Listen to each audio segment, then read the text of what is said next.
El año 1795 marca un punto de inflexión en la historia de Francia. Tras los tumultuosos años del terror, la República Francesa busca desesperadamente estabilidad bajo el nuevo régimen del Directorio. En este contexto de incertidumbre política y amenazas externas, emerge una figura que cambiará para siempre el curso de la historia europea: Napoleón Bonaparte. Cuando Paul Barras, uno de los 5 directores que gobiernan Francia, observa al joven corso de apenas 26 años, no puede imaginar que está contemplando al futuro emperador de Europa.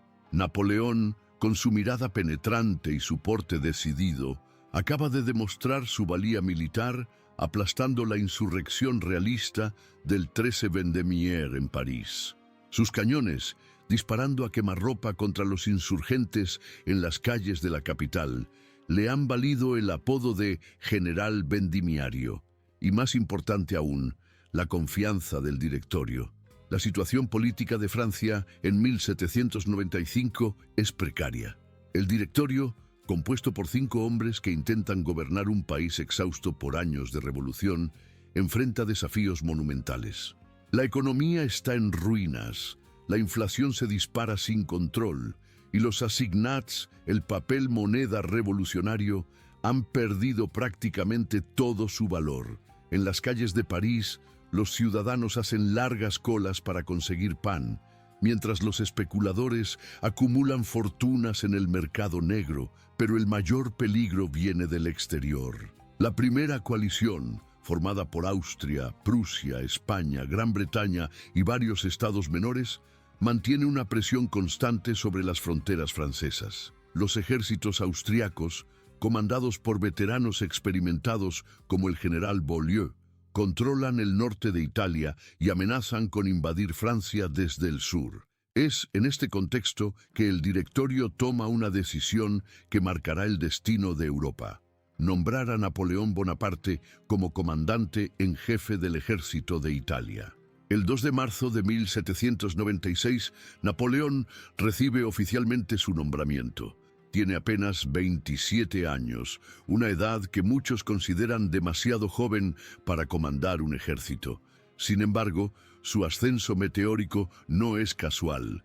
Además de su brillante actuación contra los realistas, Napoleón ha cultivado cuidadosamente sus conexiones políticas, especialmente su relación con Josefina de Beauharnais, viuda del guillotinado Alexandre de Beauharnais y amante de Barras. El matrimonio entre Napoleón y Josefina, celebrado el 9 de marzo de 1796, es tanto una unión romántica como una alianza política estratégica. Josefina, 6 años mayor que Napoleón y con 2 hijos de su primer matrimonio, le proporciona acceso a los círculos más influyentes de París. A través de ella, Napoleón estrecha sus lazos con Barras y otros miembros del Directorio, asegurando así su posición en la jerarquía militar y política de la República. Pero apenas 2 días después de su boda, Napoleón debe partir hacia Italia. El ejército de Italia que hereda es una fuerza desmoralizada, mal equipada y con meses de atrasos en el pago de sueldos. Los soldados, muchos de ellos veteranos de las guerras revolucionarias, están hambrientos y sus uniformes están hechos jirones. Los oficiales, acostumbrados a comandar de manera colegiada, ven con desconfianza a este joven general corso que llega con órdenes del Directorio. Napoleón comprende inmediatamente que debe transformar no solo la condición material de sus tropas, sino también su moral. Su primera proclama al ejército es un modelo de psicología militar aplicada.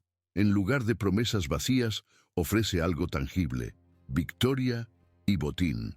«Soldados, estáis desnudos y mal alimentados», les dice. «Os llevaré a las llanuras más fértiles del mundo. Ricas provincias y grandes ciudades estarán a vuestra disposición». Esta promesa no es mera retórica. Napoleón ha estudiado meticulosamente la situación estratégica en Italia. Conoce las debilidades del ejército austríaco, dividido entre las fuerzas del general Beaulieu en el norte y las tropas piamontesas del rey Víctor Amadeo III de Cerdeña. Su plan es audaz en su simplicidad: dividir a sus enemigos y derrotarlos por separado antes de que puedan unir sus fuerzas.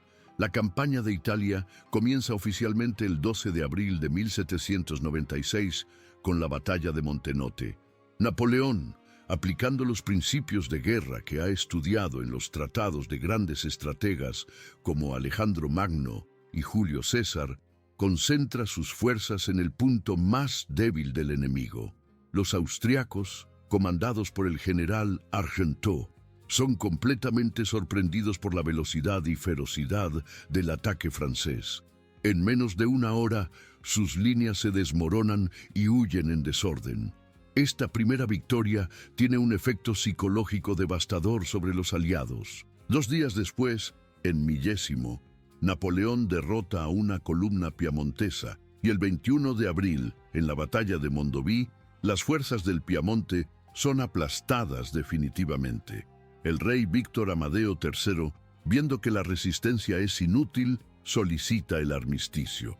El 28 de abril se firma el armisticio de Cherasco, por el cual Piamonte se retira de la coalición y permite a los franceses el libre paso por su territorio. Pero la verdadera prueba de fuego llega con el enfrentamiento contra Austria. El archiduque Carlos, hermano del emperador Francisco II y considerado uno de los mejores generales de su época, envía refuerzos al general Beaulieu. Sin embargo, Napoleón ya ha demostrado que su genio militar no reside solo en la táctica, sino en la capacidad de mover grandes masas de tropas con una velocidad que desconcierta a sus enemigos. El 10 de mayo de 1796, las fuerzas francesas cruzan el río Po en Piacenza, un movimiento que Beaulieu considera imposible.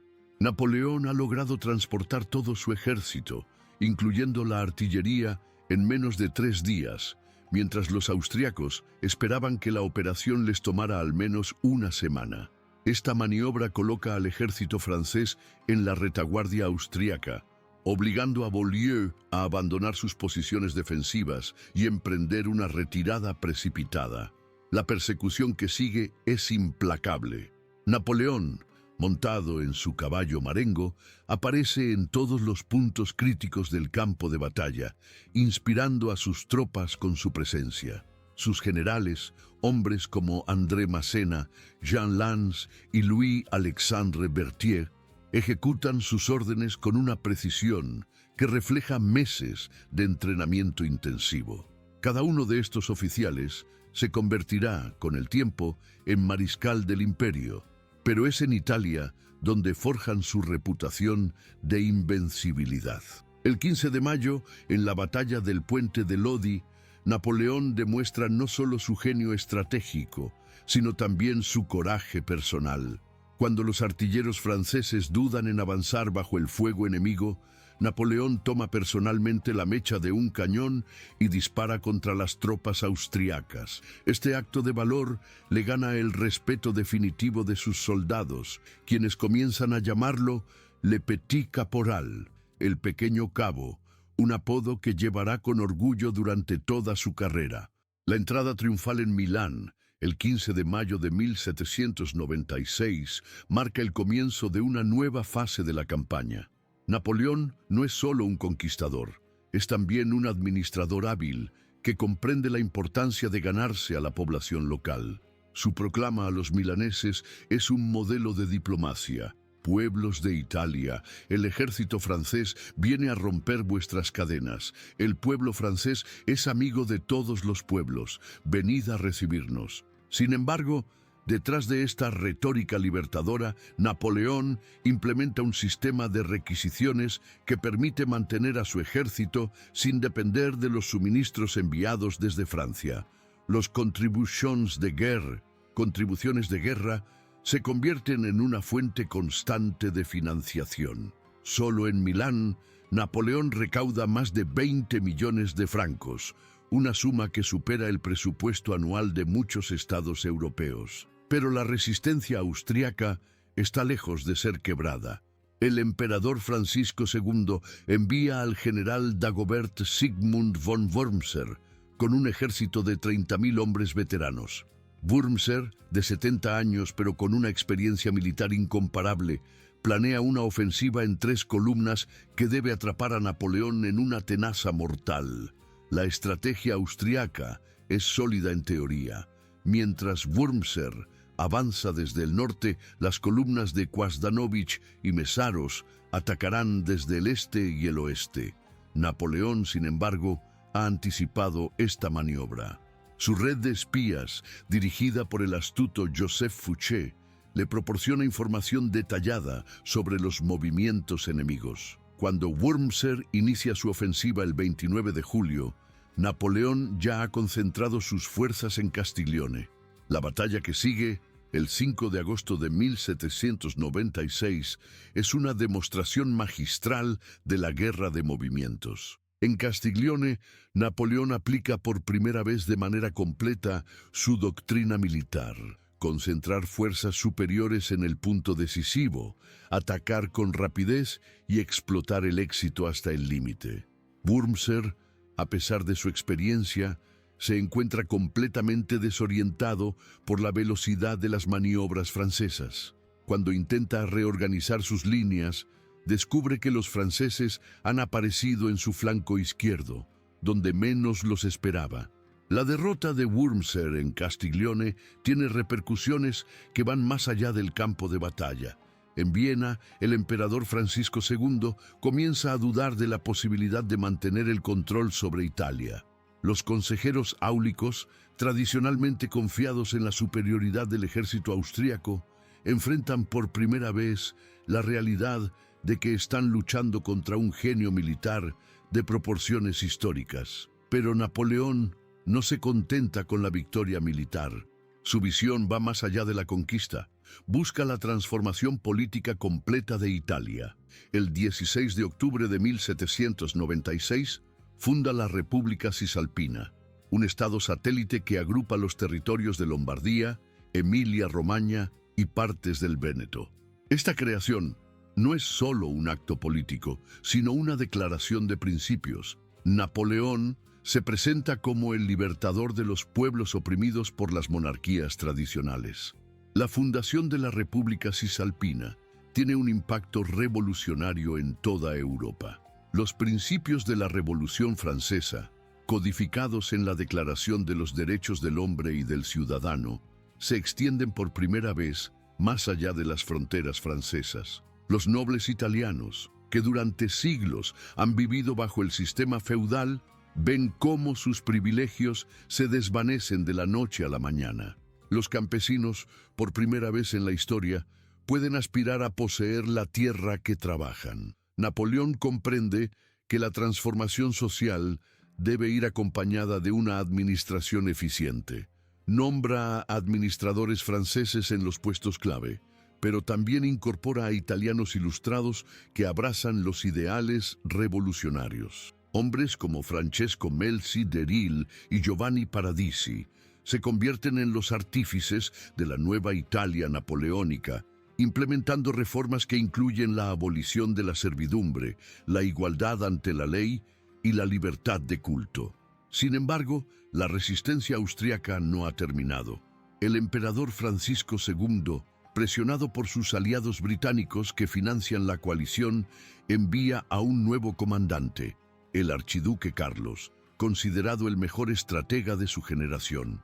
Carlos, de apenas 25 años, pero con una experiencia militar extraordinaria, planea una campaña que debe recuperar todo el territorio perdido en Italia. La estrategia del archiduque Carlos es más sofisticada que la de sus predecesores. En lugar de ataques frontales, planea una guerra de desgaste que debe agotar los recursos franceses. Carlos comprende que Napoleón depende de la velocidad y la sorpresa. Por tanto, busca obligarlo a una guerra de posiciones donde las ventajas numéricas austríacas puedan imponerse. El invierno de 1796-1797 ve a ambos ejércitos preparándose para lo que promete ser la campaña definitiva. Napoleón, establecido en Milán, utiliza este tiempo para reorganizar completamente su ejército. Los soldados que llegaron a Italia hambrientos y desmoralizados se han transformado en una máquina de guerra perfectamente engrasada. Sus uniformes, ahora limpios y completos, reflejan el orgullo de pertenecer al ejército más victorioso de Europa. Pero es en el aspecto logístico donde Napoleón demuestra verdaderamente su genio administrativo. Ha establecido una red de suministros que se extiende desde las llanuras del Po hasta los puertos del Mediterráneo. Los comisarios de guerra franceses, trabajando en estrecha colaboración con comerciantes italianos, han creado un sistema de abastecimiento que permite al ejército mantener su movilidad sin depender de las lentas caravanas de suministros que tradicionalmente limitaban las operaciones militares. La correspondencia entre Napoleón y el directorio durante este periodo revela la magnitud de su ambición. Ya no se contenta con ser simplemente un general exitoso, busca establecer las bases de una hegemonía francesa en Europa. Sus cartas a Barras y a los otros directores están llenas de planes grandiosos. La creación de una confederación italiana bajo protectorado francés, la extensión de la influencia francesa hasta los Balcanes y la posible eliminación definitiva del poder austriaco en el Mediterráneo. El directorio, inicialmente receloso de la creciente independencia de Napoleón, comienza a comprender que han desatado una fuerza que escapa a su control. Los informes de los comisarios políticos enviados para supervisar al joven general describen a un hombre que actúa más como un jefe de Estado que como un subordinado militar. Napoleón negocia tratados, establece impuestos, crea instituciones y toma decisiones que comprometen la política exterior francesa sin consultar previamente con París. Esta tensión entre el centro político y la periferia militar se convierte en uno de los temas dominantes de la época. El directorio necesita las victorias de Napoleón para mantener su legitimidad ante el pueblo francés, pero teme que su éxito lo convierta en una amenaza para el régimen republicano. Es un dilema que define la naturaleza contradictoria del periodo. La República necesita generales brillantes para sobrevivir, pero esos mismos generales pueden destruir la República. La campaña de 1797 comienza con una sorpresa típicamente napoleónica. Mientras el archiduque Carlos prepara meticulosamente su ofensiva desde el norte, Napoleón lanza un ataque preventivo contra las posiciones austriacas en Rivoli el 14 de enero. La batalla de Rivoli se convierte en una de las demostraciones más brillantes del arte militar napoleónico. Enfrentado a fuerzas austriacas numéricamente superiores y en posiciones defensivas, Napoleón logra una victoria completa mediante una combinación de maniobras envolventes y ataques concentrados. La clave de la victoria en Rivoli reside en la capacidad de Napoleón para coordinar múltiples columnas de ataque de manera simultánea. Mientras Massena fija la atención austríaca con un ataque frontal, Lannes ejecuta una maniobra envolvente que coloca a los franceses en la retaguardia enemiga. Berthier, como jefe de Estado Mayor, coordina los movimientos con una precisión cronométrica que deja a los austriacos sin tiempo para reaccionar. El general Provera, comandante de las fuerzas austriacas en Rivoli, es un veterano de múltiples campañas que ha servido bajo las órdenes de los mejores generales del imperio. Sin embargo, nunca ha enfrentado nada similar a la velocidad y coordinación del ejército napoleónico.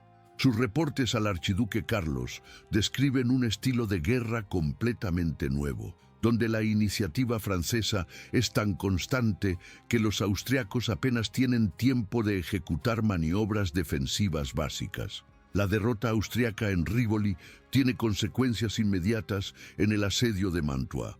Esta fortaleza, considerada inexpugnable y defendida por el general Wurmser con 18.000 hombres, ha resistido múltiples ataques franceses durante meses. Sin embargo, la victoria de Rivoli corta definitivamente las líneas de suministro austriacas, haciendo insostenible la resistencia. El 2 de febrero de 1797, Wurmser, enfrentado al hambre de sus tropas y sin esperanzas de socorro, acepta rendirse con honores de guerra. La capitulación de Mantua marca el final de la resistencia austriaca organizada en Italia. El archiduque Carlos, recibiendo la noticia en su cuartel general, comprende que la situación militar se ha vuelto insostenible. Austria ha perdido no solo territorios estratégicos, sino también 3 ejércitos completos y algunos de sus mejores generales. La superioridad numérica austriaca se ha evaporado y la moral de las tropas ha llegado a niveles críticos. Napoleón, consciente de su ventaja, decide explotar la situación hasta el límite. En lugar de permitir que Austria reorganice sus fuerzas, lanza inmediatamente una ofensiva hacia el corazón del imperio. Sus tropas cruzan los Alpes Julianos en una marcha que desafía todas las expectativas sobre lo que un ejército puede lograr en territorio montañoso durante el invierno.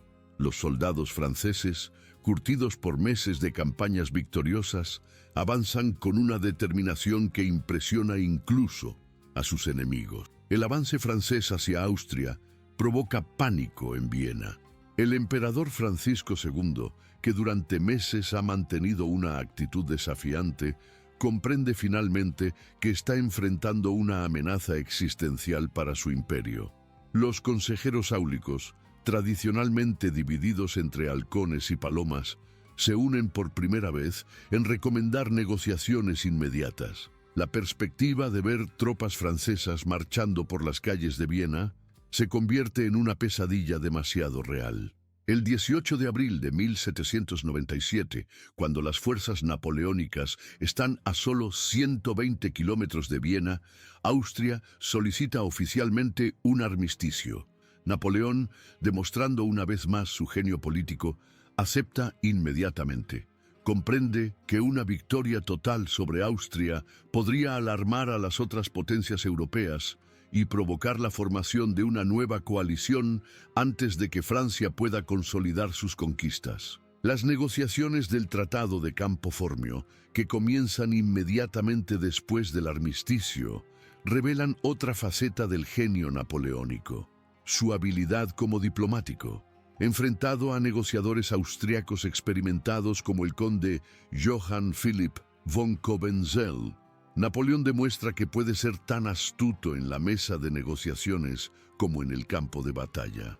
Sus demandas son precisas y calculadas: reconocimiento de la República Cisalpina, cesión de Bélgica a Francia y compensaciones territoriales para Austria en otras regiones. El tratado, firmado el 17 de octubre de 1797, representa una victoria diplomática tan completa como las conquistas militares precedentes. Austria reconoce formalmente las conquistas francesas en Italia y los Países Bajos, acepta la independencia de la República Cisalpina y se compromete a no interferir en los asuntos alemanes sin consultar previamente con Francia.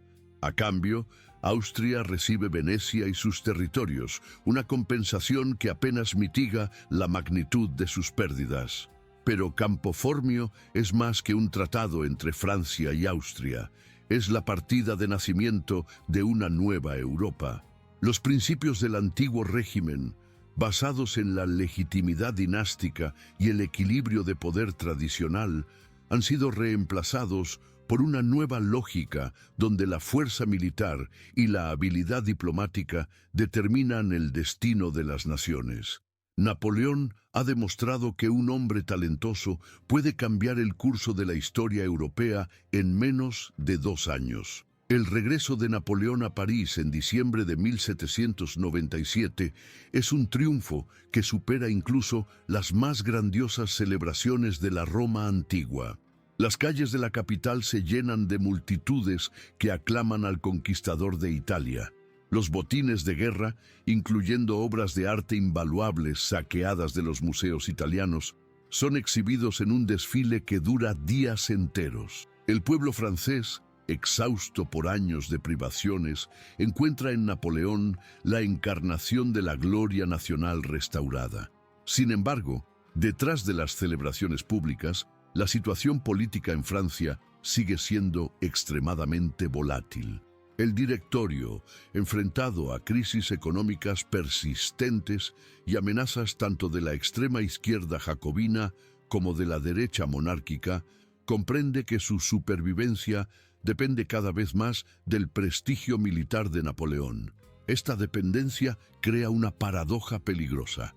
El régimen necesita a Napoleón para mantener su legitimidad, pero la creciente popularidad de Napoleón amenaza el equilibrio de poder republicano. Los directores, especialmente Barras, intentan mantener a Napoleón bajo control, asignándole nuevas misiones que lo alejen de París. La expedición a Egipto, concebida inicialmente como una manera de atacar los intereses británicos en el Mediterráneo oriental, se convierte también en una forma de canalizar la ambición napoleónica lejos de la política doméstica francesa.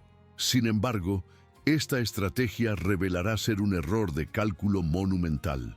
La campaña de Italia ha transformado no solo el mapa político de Europa, sino también la naturaleza misma de la guerra moderna. Napoleón ha demostrado que la velocidad, la concentración de fuerzas y la coordinación perfecta pueden compensar la inferioridad numérica.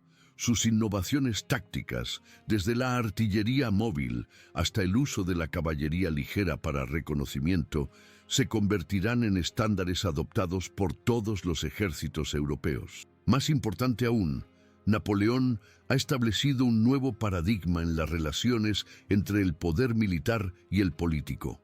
Su capacidad para actuar simultáneamente como general, diplomático y administrador prefigura el concepto moderno del líder total. Los tratados que firma, las instituciones que crea y las reformas que implementa en Italia sobrevivirán mucho tiempo después de su caída, demostrando que su legado va más allá de las victorias militares inmediatas. El impacto de la campaña de Italia en la evolución política de Francia es igualmente profundo. Napoleón ha demostrado que la República puede exportar exitosamente sus ideales revolucionarios, pero también ha revelado las contradicciones inherentes en un sistema que depende de la gloria militar para su legitimidad. El Directorio, al crear a Napoleón, ha sembrado las semillas de su propia destrucción. Cuando Napoleón parte hacia Egipto en mayo de 1798, deja tras de sí una Europa transformada y una Francia que nunca podrá volver a ser la misma. La campaña de Italia no ha sido solo una serie de batallas brillantes, ha sido el laboratorio donde se ha forjado el hombre que pronto se convertirá en emperador de los franceses y árbitro del destino europeo. Los ecos de los cañones de Lodi, Castiglione y Rivoli resonarán en los campos de batalla de Austerlitz, Jena y Wagram, donde Napoleón completará la revolución europea que comenzó en las llanuras de Lombardía. En las calles de Milán, Venecia y Génova, los ciudadanos italianos que presenciaron el paso de las tropas francesas nunca olvidarán la sensación de vivir un momento histórico. Han visto cómo un joven general corso, en menos de 2 años, ha redibujado el mapa de Europa y ha demostrado que los ideales de libertad, igualdad y fraternidad pueden triunfar sobre las fuerzas más tradicionales del continente. La campaña de Italia no ha sido solo una conquista militar, ha sido el nacimiento de la Europa moderna.